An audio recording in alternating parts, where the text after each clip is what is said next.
All right, all right, fine. I'll be a gracious host. How you doing? Little Mermaid is the scariest Disney movie by far, though. Why the hell is Ace Blade in your Kickstarter? Some comics. I'm getting controversial today. We're gonna get controversial today with. My proudest moment is this interview and being able to talk to you two.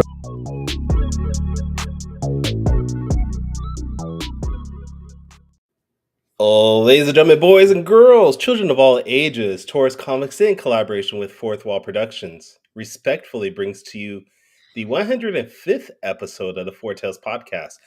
I'm your host, Kyron Silva from Taurus Comics. Across the way is the lilac lyricist of Ace Blade, Danny J. Quick.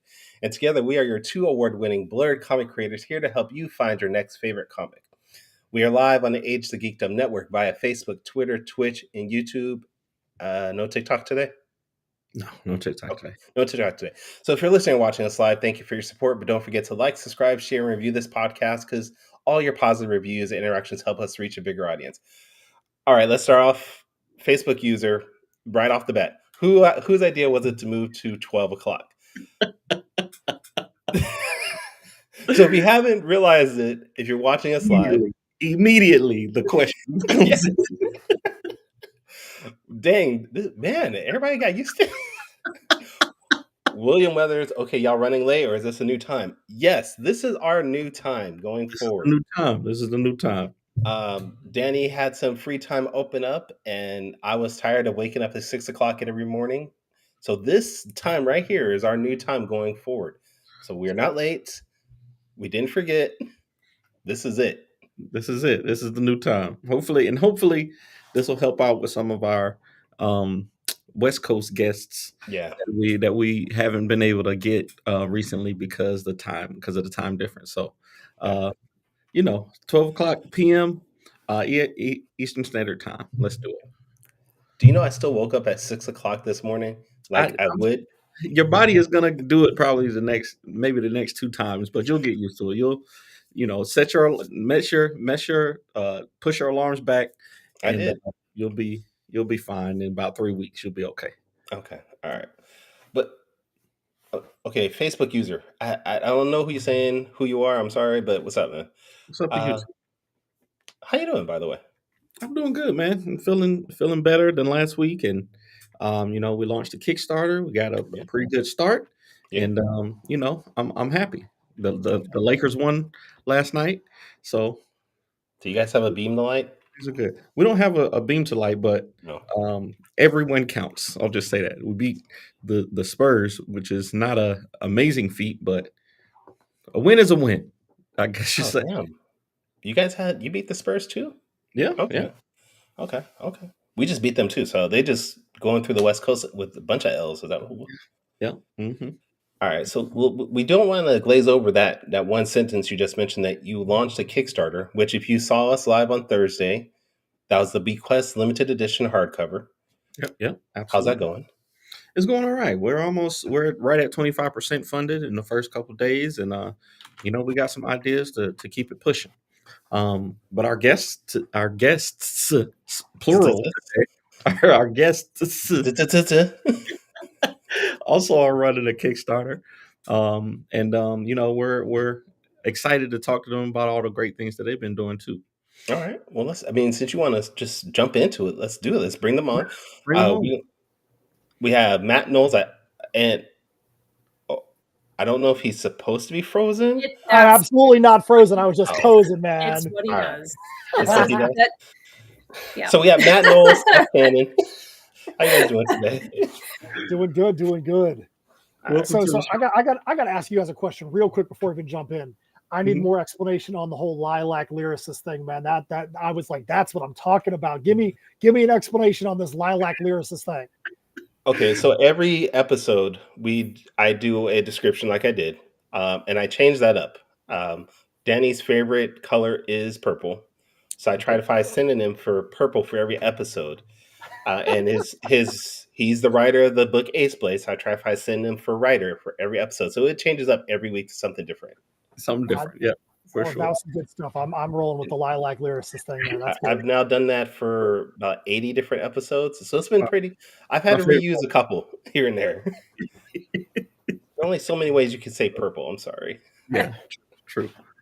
But thank you guys for coming on. Real quick, if you could, for anybody who isn't familiar with you and your work, Matt and Steph, just give us a quick introduction to who you are and the project that you're working on, projects that you've worked on in the past, and what you're launching right now.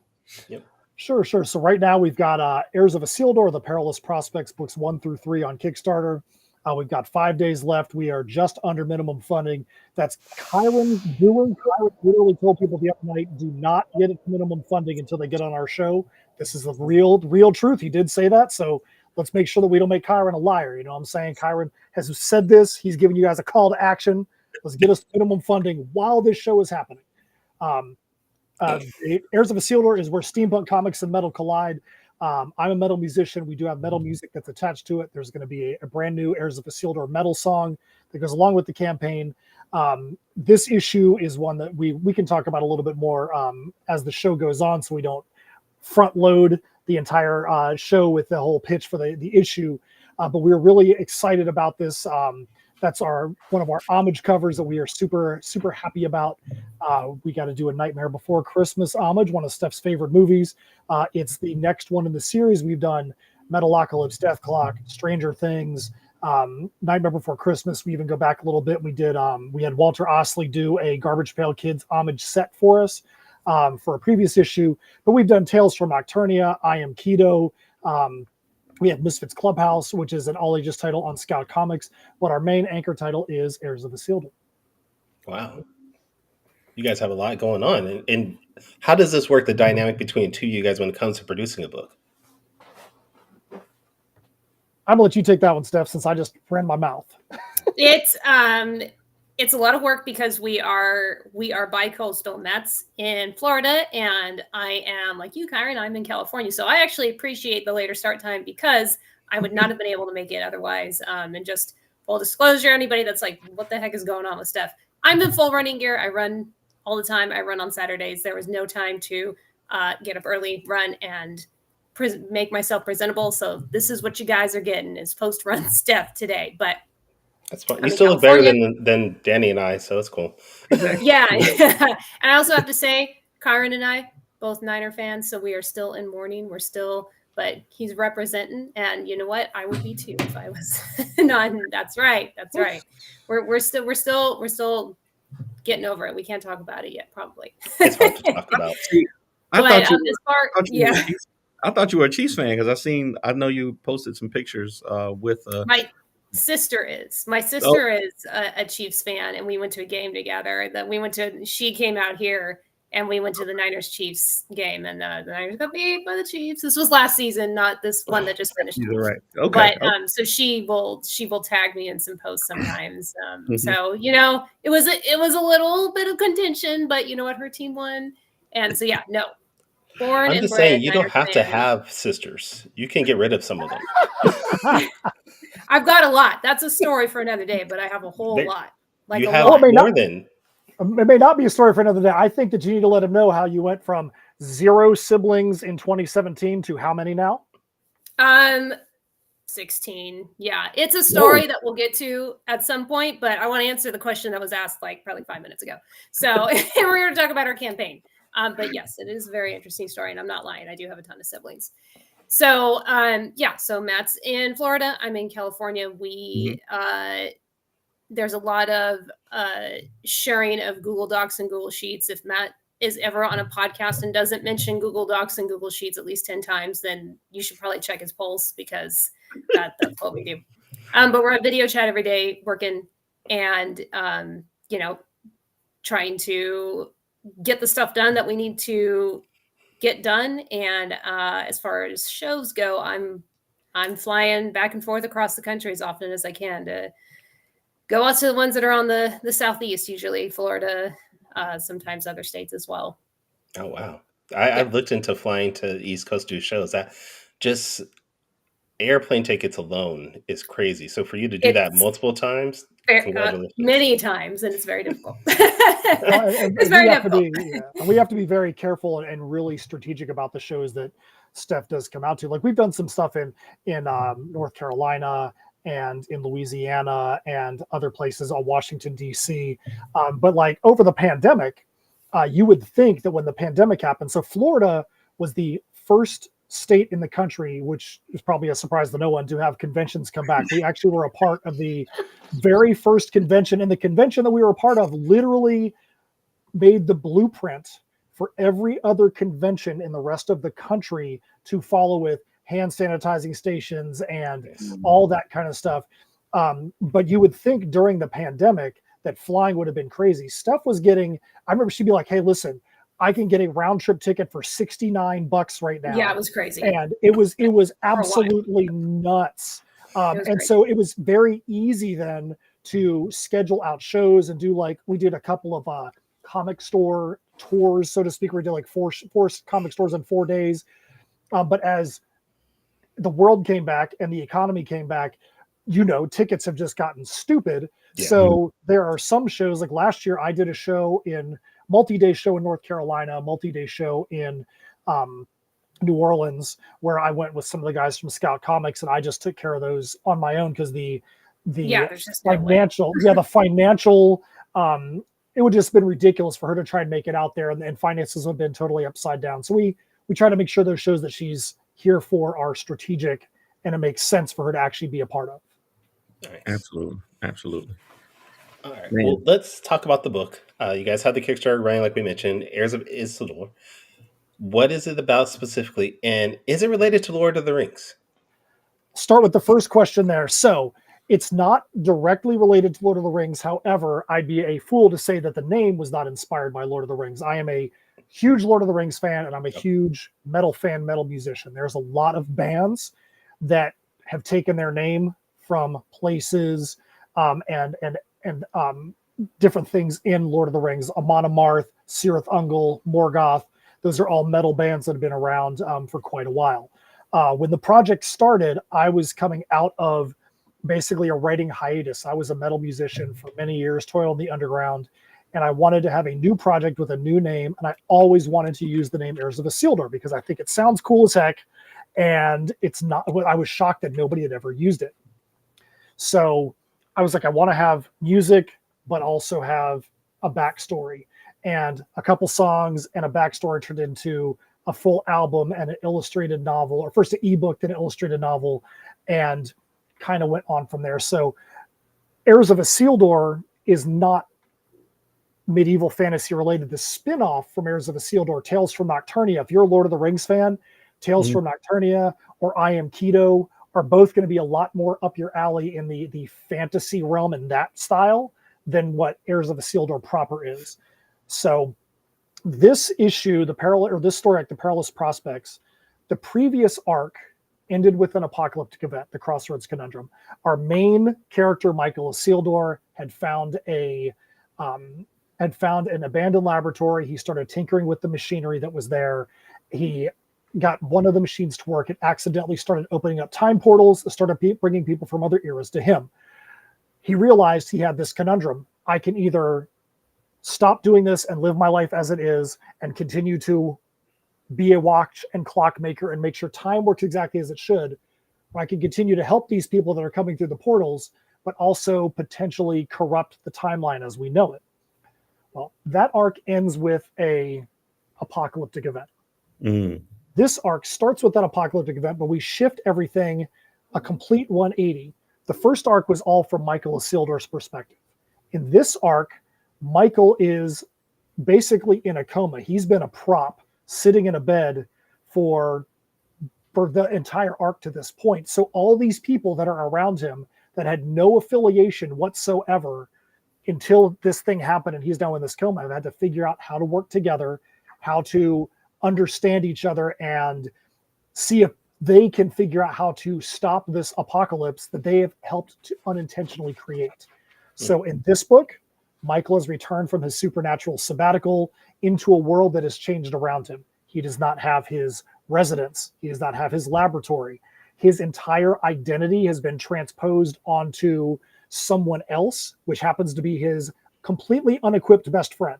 So he wakes up and he's like, hold on, I don't run the Father Time Emporium anymore. Shiver runs the Father Time Emporium now. Shiver just got pulled in from medieval times. He doesn't know how to work on a clock. He doesn't know how to work on a watch. And the big rub about this is the town that this all takes place in is very puritanical, very conservative. If they feel like anything is out of place, you might never be seen again. You might disappear. And so this adds to the stakes of how are they going to be able to cover their tracks while trying to stop this apocalypse and make sure that the people in the town don't think that it's them that had something to do with it. So there's a lot of moving parts there. So Michael and Shiver aren't the same person? Correct. They are not. They are not. Okay. I see. Just looking at the page, I was assuming that Shiver might be like a future version of Michael. I'm going to share the page real quick. So sure. And that's a great question and a great comment that you have, because I remember when Steph and I started working together around issue 2, issue 3 of the original arc, which was 6 years ago, we actually had a lot of people that were asking, are Michael and Shiver the same person? And I can say unequivocally they are not. But at the same time, because the characters don't have this God knowledge, this is not Loki where they have 1970s and 1980s computers and they're controlling everybody. They don't know truly, is this a singular timeline? Are they from a multiverse? Whatever it is, all they know is they are now there together. There's no way for them to not be together. And they need to figure out how to move forward in life through this apocalypse, because for some reason, fate has brought all these lonely individuals together now to form this group and this bond. Okay. All right. I don't believe you, but I'm going to read and find out for myself. The designs, the top hat with the glasses, I feel like there's some kind of relation between the two of them, and I'm definitely going to be checking this out to find out for myself. But no, I believe you. I believe you that they're not the same person. But it looks cool, man. I love the art on it. Art is one thing that draws, especially in comic books. I always tell Kyron, and Wally, art is the thing that drives people to your work first. They might not know what the story is, but if you have a great cover, if you have some great promo art, then you're in a good place, and y'all definitely do. So who's the artist for this issue? Be careful with this. This is Danny leading up to the point he's going to steal your artist. I'm just letting you know right now. Might borrow. Borrow is the word that I like to use. Did Steph? Are you still there, Steph? It looks like she might have dropped out. Okay. If she comes back, we can bring her back on. Sure. So while we're waiting for Steph to get back on, so Alessandro Ventura is the main artist. Steph, you just dropped out for a minute. So are you back? Can you hear us? Okay. Yep. Do you want to talk about Alessandro? They're asking about the artist, and you want to talk about the artist on the issue?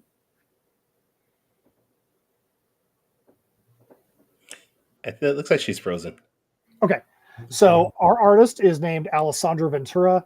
He's been with us for the entire Perilous Prospects arc, and also for the fictional Far East spinoff, I Am Keto. I Am Keto was a super fun arc to do because we like to make sure that people have the character backstories. When we were putting the Perilous Prospects together, we always knew we wanted Keto to have a separate story. We thought the Keto arc was going to just be maybe a 10 to 12 page bonus section when we got to the trade paperback. But as Steph and I started creating that story, we were like, man, there's a lot of meat on this bone. This is going to be a whole nother universe that's going to be super, super fun to go explore in. And next thing you know, we've got an 80 page, mini graphic novel that we did for that character. So Alessandro was the artist for all of those issues. This is the 4th issue now that he's done for us. Our colorist from I Am Keto, Alan Emanuel, has now stepped in as the full-time colorist for Heirs of Isildur. We started working with Alan on one of the Holiday Spirits Volume 2 for Orange Cone Productions. He did the coloring on that story, and Steph and I were blown away with what he was able to do with that. And so we always knew we wanted to work with Alan. Awesome. With so many moving parts, have you ever thought about doing like a source book for each of these series? Absolutely. The first thing that we did as a very small thing is we were asked a week and a half ago to make sure that we had a reading order. So people understood, if I just want to jump in right now, my name is Danny Quick and I want to jump right in right now and understand and have fun with this story, where do I start? If I want to get the Perilous Prospects extended arc with I Am Keto, where does that slot in? And then kind of extending all the way back. We've had people that are like, I want to get every PDF you guys have ever done. Show me the best order to read them in, and that's what we do. But as a source book, we kind of, with every issue we do, we have a section called Expand and Understand. And we put it at the end of the issue, and we try to make sure that it explains little things with the characters that you may not have picked up on in the story, where the characters are at that point. And the reason why we put it at the end of the story is because we don't want to spoil things that are happening in the issue, especially with character reveals. We did it with Tales from Nocturnia, which is our medieval fantasy story. And we put it at the end because there are some characters that didn't even come in, weren't even revealed to the last issue. And we're like, if we would have put that stuff at the beginning, people would have been like, oh, I'm going to be waiting all these issues. When is this person coming in? And there were some huge character reveals that we didn't want to spoil for people. So people know if they want to understand the characters first, jump your butt to the end and go do that. But if you're somebody that wants to have those fun reveals, do it then as well. I like that. I know why you brought up that source book, Danny, and I'm gonna get you back for that. What are you talking about? There's no inside jokes there. No, I absolutely love that. Recently, me and Morgan, with our books in the Fourth Wall universe, like we do, we do a separate version that's extended. So Morgan's are called extra credit. And we have the regular version of the comic, and then we have an extended version with extra pages and things like that we charge a premium for. And I think in so far people have loved stuff like that. If you want to just get the comic book and read it through, you can get that. Then if there's extra, you want to know deeper about the characters and the stories and things that you may have missed, like you said, it's great to offer that kind of stuff. And I think people love to know that the creators are thinking that deeply about the stories that they write. So, something like a source book or, like you said, with the additives is an amazing option to have for sure. Yeah. We always want to make sure that if someone wants to dig deeper into the universe, that ability to dig deeper is there. You've got all the metal songs that we have that can expand out character stories, perspectives there, origin stories. One of my favorite memories of when Steph and I started working together, because when I was giving her at the beginning, I had the Crossroads Conundrum arc mapped out. And so as the issues were coming out and she was getting integrated into the creative thought process, I would reveal them to her as if she was just a fan. And one of the issues in the Crossroads Conundrum also has a full-on lyric video to it. And what's in the issue and what's in the lyric video, the issue is told from one character's perspective. You get the lyric video, which was out there first, and you have a completely other perspective told on the song. And I literally remember being on video chat and Steph seeing the issue. She got up from her chair, she backed up, she ran down her hallway, came back, she's like, I have no idea what's going on. This is crazy. Like she quickly saw that how it was communicated from this view and the way this other character was communicating it to kind of, maybe the guy was a bad guy, but when he's now communicating it to people that don't really know the situation, he was painting it in a whole different light. And she was like, clearly there's a reason for this to be told from two different perspectives. And she was able to see that was indeed the case. So we've had a lot of fun making sure that in the song lyrics, there might be something in there that if you see them, they might give you just a little bit different perspective than what you might get in the story itself. I love it. Now, I got a semi-connected question, but it's also an overarching question. You guys have a lot of interesting names in your titles: Isildur, Nocturnia, Keto, and I am someone that enjoys a good, unusual name, Saw the Lightning Wilder. What is the reasoning behind having so many books that are, I don't want to say difficult to pronounce, but unusual names? Like, is there a particular reason for that? That's all Matt. That's all him. Google search. I believe. I mean, you look back to even and forgive me for even saying this because one band I was not a fan of back in the '80s was Def Leppard. Not a fan of Def Leppard at all, but there was a marketing reason. Band, so you might not be able to come back. I can tell the Lilac lyricist over there is a Def Leppard fan. But psychologically, if you look at their name, it is misspelled. Mm-hmm. So if you know Def Leppard the way it is spelled, there is only one Def Leppard. Right. You cannot get them confused with something else. And I've always been, I want people, if they go to find Heirs of Isildur, if they go to find Tales from Nocturnia, there's only going to be one. There's not going to be multiple different things they're going to get confused with. That's like for Misfits Clubhouse. We had to be very careful, and we misspelled the word Misfits with a Z because if you don't spell it with a Z, you're going to be getting literal like the biker gang. You're going to get the biker gang's clubhouse that the biker gang goes and hangs out with. So we wanted to make sure, we always want to make sure that there's something that's unique that makes that title something that is not out there in the rest of the world. Yeah, I think that's very smart. Like, especially with all the search engines in the world right now, if you have an audience, and I realized this with Ace Blade pretty quickly. Like, even Ace Blade, there's different things that are Ace Blades out there. Like if you search Ace Blade right now, you'll probably see something from Ultraman back in the day. But thankfully, I've put out enough content. Don't do it, Kyron. Don't do it right now. I'm doing it now. You brought that up. I love Ultraman, so I'm doing it. But thankfully, I've put out enough content now at this point that, Ace Blade is one of the at least top 5 things that come out. So even, with the new characters and stuff that we're creating, we'd like to keep that in mind. So I think that's a smart thing. Okay, I need an Ace Blade variant with the Ultraman Ace Blade now. I need that now. Sorry, this is dope looking. Oh, I love it. All right. So you guys have been working together for a few years. I forgot where my question was. I'm now thinking about the Ace Blade. Terrible. Terrible. We definitely don't have a title named Ace Blade, so maybe that was your thought. You should. Once this book funds, and you guys are about $150 away, so if you guys can go to the link below that's scrolling there, make sure you back them, because we want to see if we can get them backed and funded before this campaign ends. But once this campaign ends and you guys are funded, what's next for you guys?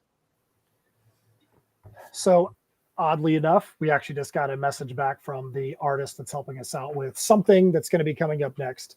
Can't really say it now, but we're going to, once we get to the end of the campaign, we'll actually unveil what it's going to be during our end of campaign live stream. We've been working together for a few years, and we've been on Kickstarter now for 4 years, and there's maybe some things back in the day that people just missed and they weren't able to become a part of and partake in those things. So maybe we're going to make sure that we refresh some things. How about that? And then we'll have another Heirs issue. We are working on some Misfits Clubhouse stuff in the background with our artist, Raheel Mohsen, who his bilingual comic that's in a dying Indian language called Dakni. It's actually translated from Dakni to English in that issue as a part of this campaign. So anyone that backs the campaign is going to be basically getting 2 for 1. Steph and I are the first Americans to ever read this issue. So we are, so it's actually really cool. That's why we were guaranteeing that this is a PDF that nobody's ever had in a campaign. So it's called Mardban, and Mardban is a part of the campaign. So when you get the stuff for this one, you're going to get a digital copy of Mardban. It's a super, super fun title, and it's drawn the same way as Misfits Clubhouse. And we're just super excited about it. Okay. I'm curious. The entire time I've been in the comics, I've been like a physical media person, until recently, like this last probably year and a half, just because I've been reading so much more, I've been getting into digital more. I got my iPad, and I can, especially when people have PDFs that you can download, I can download them and I can just read them at my own leisure. Do you prefer physical over digital, or digital over physical, or does it matter? I know from a space perspective, I'm starting to prefer digital, to be honest, just because we're backing a lot of campaigns. We're backing a lot of fellow creators campaigns. I typically only will buy physical books and comics now if it's like a collector's item or collector's edition or something really nice, a coffee table type thing. Just because I just don't have the real. I mean, I would have, if I could, I would have a library full of just physical comics. But even with prose books now, I'm listening to audiobooks more than I am anything else. It's just easier that way. But I do love and appreciate a really nice book, which is why we always try to do perfect bound with ours, so that there's a nice spine on it. If you want to put it on your bookshelf, it's going to look good there instead of a floppy comic that might just get lost in a pile somewhere. Yeah. Apparently, Steph has seen my pile of comics. There's some of the perfect bounds. That's lovely. I love it. So yes, even this one will be perfect bound at 44 pages. We always want to make sure that you can take this thing, and when you put it on the shelf, you put it on the shelf and you can, you still can see what it is. You can't normally do that with a floppy. Doesn't mean we don't make floppies and we won't make floppies, but for this series, we want to make sure that you have that on your bookshelf. And then we want to make sure that the title doesn't disappear onto the shelf when you put it up there. That's why we do the music. That's why we have a lot of the different merch, so that way the title can live on past there. And the other thing too about digital over physical, we always say whenever we run a campaign that whatever quote unquote advertising budget that we have, which is basically, there is no such thing as an advertising budget for indie creators, but we say if we're going to have any money we're going to allocate for advertising, we are literally just going to be partnering with other creators to back their campaigns, because word of mouth from another creator, one, is going to be better because that's somebody that's in the same market that you're in. Yeah. Facebook doesn't care about your marketing money. That's just going to get sucked up into the machine. But also, let's say that we're getting as a creator, if we're getting physical media and we're paying shipping from the post office and shipping's gone out of control, we could back 3 or 4 campaigns for the cost of one physical book. Yeah. And so that's why we make sure we are backing as many as we can physically, just so the backer count goes up. We're making sure to show love to the other creators that are out there doing their thing. And hopefully when people see us back a campaign and they get that notification, maybe some of our backers and our followers will go there and become fans of yours as well. And we know for a fact that that's happened. We have a couple of our super backers that have told us, hey, I didn't know this series even existed until you did this. And we've had creators be like, dude, I just got a $200 backer. And I'm like, dude, that's one of our super backers, man. I'm like, I'm so glad that they went and did that for you guys too, man, because we've had that happen the other way. And whenever we can pay it forward, we want to. I appreciate that. Absolutely. All right. One last question before we get to quick takes and we get you guys out of here, because Danny's about to pass out from the pain in his back. I can tell. You just don't. It's so bad. Besides books, what else can we get in this Kickstarter that everybody should be backing right now, if possible? Let's get them funded. But what else can we get besides the book itself? Well, we've been starting to get well known for our socks. We've been doing socks for quite a few campaigns now. The socks are great. We always hear great things about the socks. We wear the socks all the time. They're pretty much the only ones that I wear now, and I always wear fun socks. So we've got socks, and we actually have a tier that is, if you just want every sock that we've ever made, and we have a vendor that makes them, obviously, but any sock that we've ever put out, you can get that too, or you can just get one pair, which is the 13 o'clock socks that we're doing. I always have to say that slow so I don't mess that up. But the 13 o'clock socks we have, because those are ones that people have asked us that to do again. Sold out. Yeah, they sold out a long time ago. Yeah. I love it.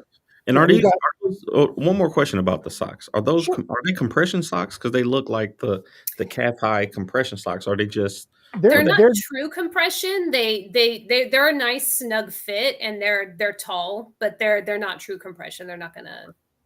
Just curious. Yeah. But they're good socks. I mean, one of the things that Steph touched on is that we've been doing socks for a little while now. We were skeptical at first. We didn't want to just be getting something and it be like paper mache or toilet paper or something like that, and you get it and be like well, this is a cool collectible. I'm going to put a thumbtack through and put them on my wall. Yeah, now there's a hole in it 2 days later. Yeah. We literally will purposely wear our socks to shows, to events.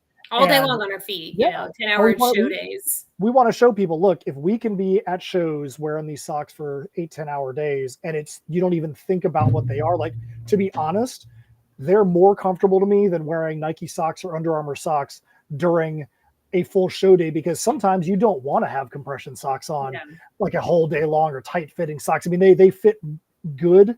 They don't fall down. But we really have been happy about the production of these socks for sure. We have shirts. We have a bunch of different shirts, a bunch of different variations.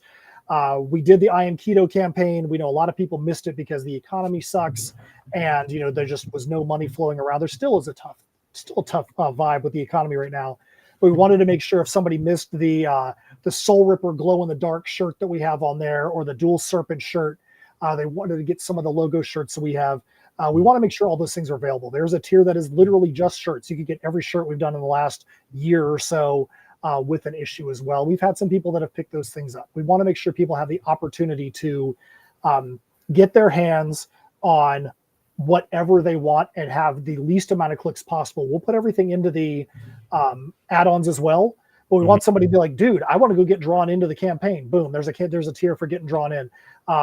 I want to go get a tier that is just metal covers. Okay, there's the metal cover tier. You know what? Your metal covers are cool.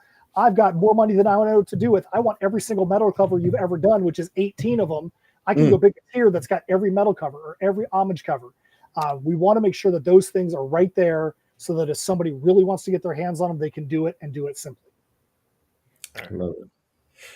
All right, everybody go back to campaign. Get some socks. Apparently, you might even be able to run a 9-mile marathon in it. Who knows? Yeah, that's what I did today. Not in those socks though, but the only non-fun socks I wear are my running socks. But I could easily, and I think I have before, worn those socks while I ran, and they've held up. So there you go. If I buy these socks, do you guarantee that I can run 9 miles? Yeah, I think you could. Well, wait, hold on for a second. I don't know if we can guarantee that you can run 9 miles. I think that we guarantee that over a span of time, if you calculate it and put all of your mileage together, at some point it'll be 9 miles. I love it. But I don't know if you're going to be able to be going out there and just be going down the street and drop 9 miles onto your GPS watch. But we don't know about your personal fitness now. But you can definitely 9 miles at some pace. Well, the way his back is going right now, I don't think he'll be able to run half a mile. No, definitely a couple weeks from now, maybe. I love it. All right, so let's do quick takes. Kyron, you ready? Yep. Let's do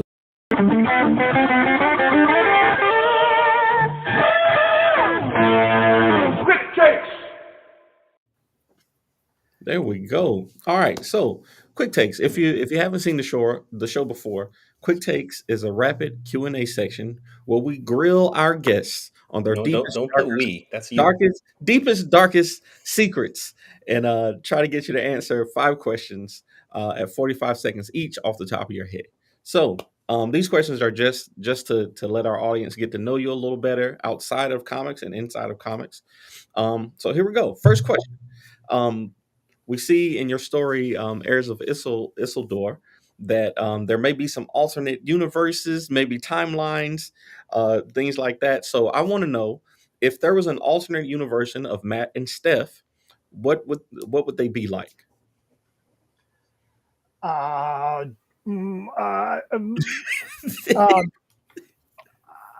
I would think I would probably have better lungs and I'd be able to be an athlete, and I probably would have not gotten so many concussions in my life, and probably would have made sure that I didn't get 17 broken noses over the course of many years. I think that that version of Matt would probably make sure that he's in the best health he possibly could be. And I don't know if I get 45 whole seconds, but I just took 25 seconds. Steph, you go. Wow, you're giving me 17 seconds. That's awesome. Great. Okay, so alternate Steph would be a little bit more bad A. She'd have a little bit of like a Ripley vibe to her from Alien. You know what? I'd have like some big A gun. I don't know if we can swear on this show or not. You can, go ahead. And I would just be kicking butt all over the place. That's what I'm going to say. I love it. Feel free to swear. Danny does it all the time. So okay, cool. Good to know. I never know, so I always want to be careful. So real quick, do we get 45 seconds apiece, or is it 45 seconds combined? combined. 45 seconds. Okay, I just want to make sure. Wow. Steph, whatever the Okay, next so question Matt- is, Steph, you get first. We're putting you on the spot. This Next one should be question. easy though. This one should be easy. So outside of comics, what is it that you do for fun? Clearly, I run for fun, which people don't understand.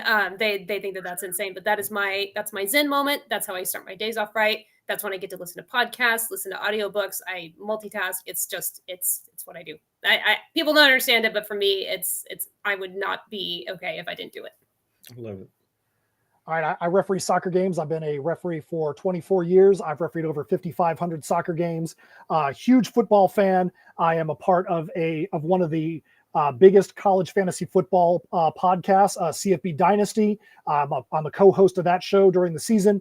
I love Legos. If I had more money, I would have every Lego set known to man. I've got over 100,000 Lego pieces on display in my living room. And yeah, that's it. I love football. Miami Dolphins. Let's go. I'm with you on the Legos. That's something that I wish I could spend more time doing, putting together Lego sets. Me and my I was son. okay up to the point he said Miami Dolphins, and I felt bad for him. Yeah, I feel bad for me too at times, but I'm still diehard. You cut my arm, I bleed aqua and orange. That's what it Go is. ahead. I love it. Okay. This one might be a little tough, but I'm putting you on the spot.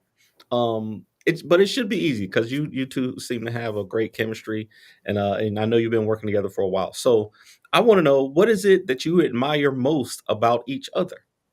Ooh, this is a fun question. You go first, Matt.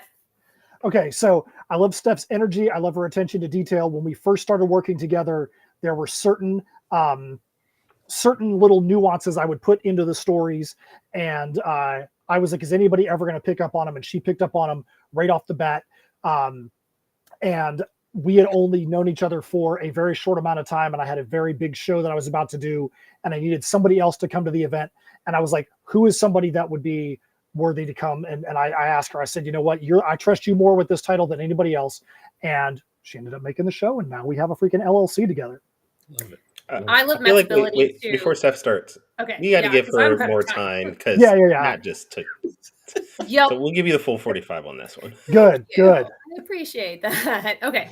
I love Matt's ability to treat everybody the same. It does not matter who you are, anybody that comes up to our booth, anybody on the street, anybody in a restaurant or a grocery store.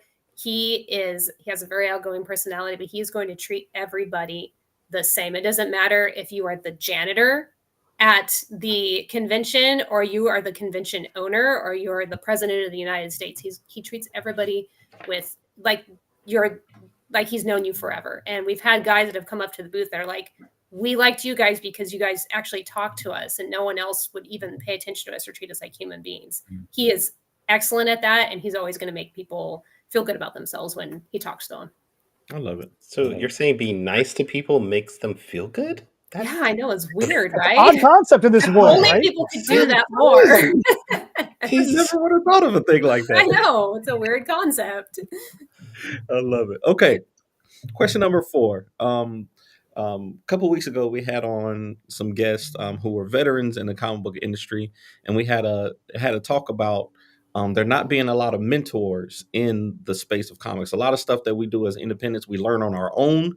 Yeah. And, that's one thing that might be able to make the industry better. So I would like to know from both of you, is there somebody that you see as a mentor in the comic book space? Is there somebody that you would suggest people to look out for? And if you were going to be a mentor for somebody, who would you be looking out for? Do you want to do 45 seconds for each one? Because that's a lot for them to say in like 20 seconds. Okay. How about this? I'll take the first half of that because I know that the second half of that about mentoring, Steph's got a great answer that can happen about who we mentor.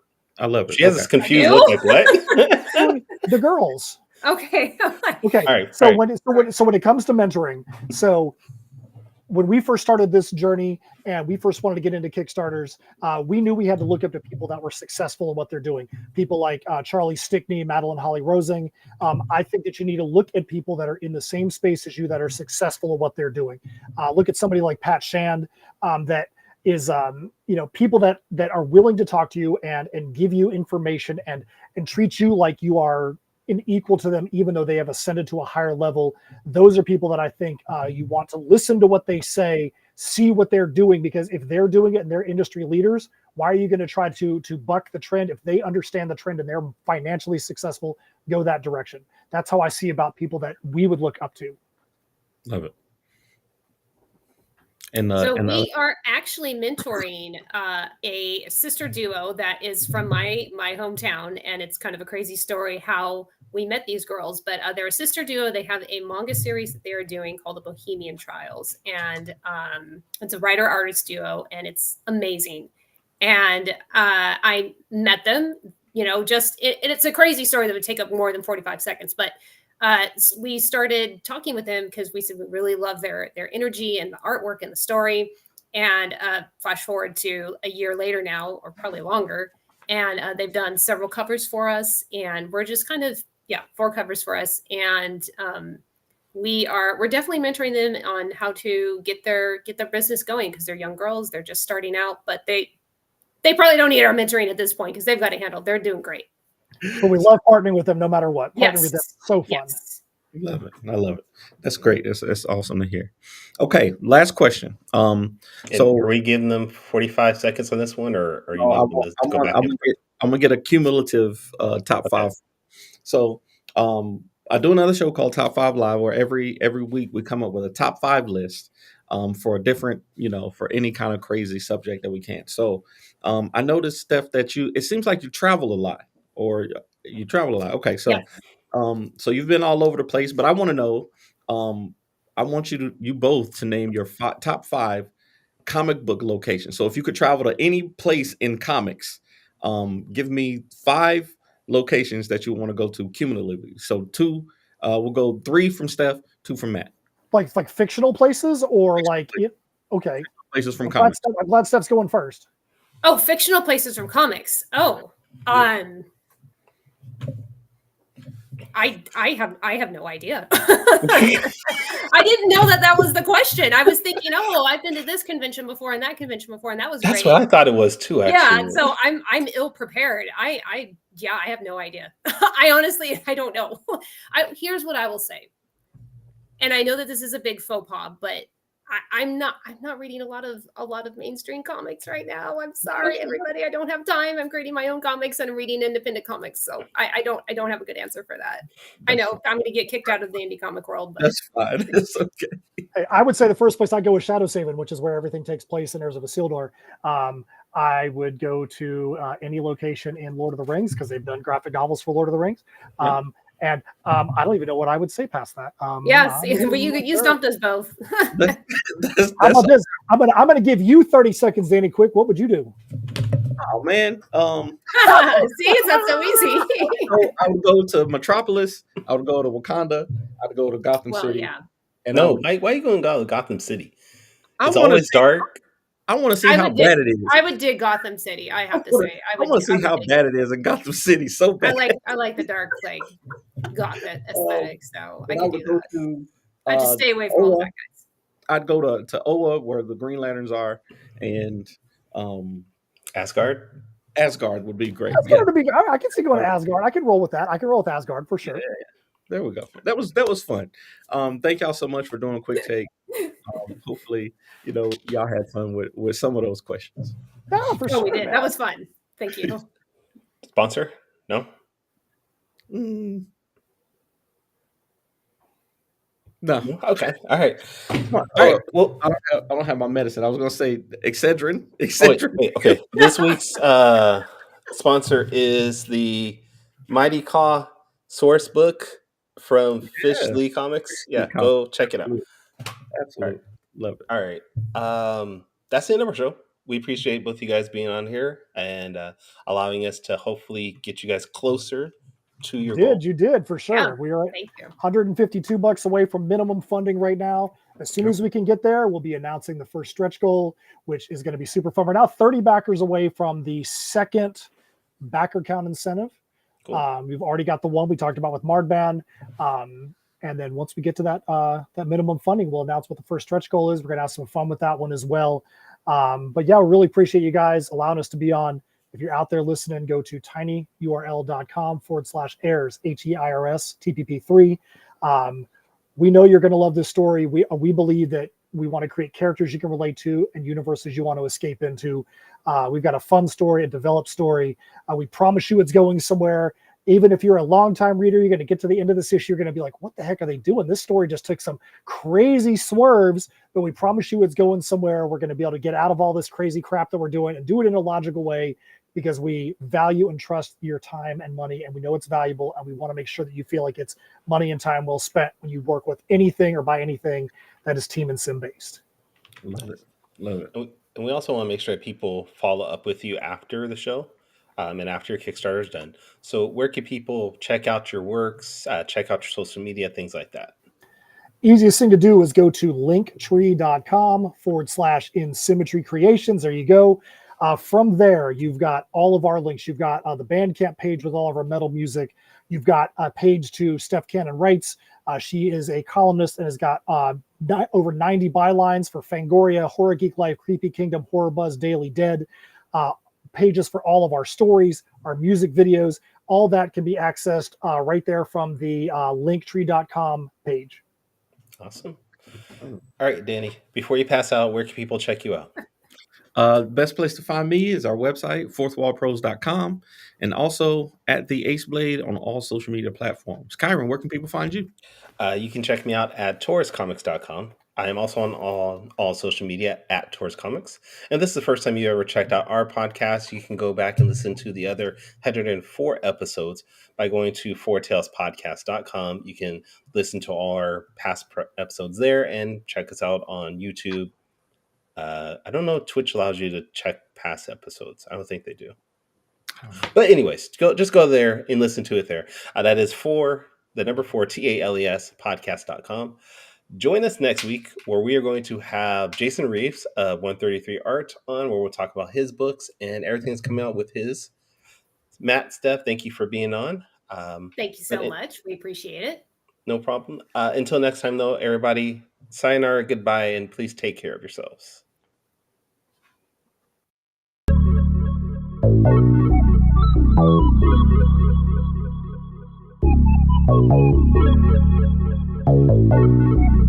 I want to know what it is Quick is trying to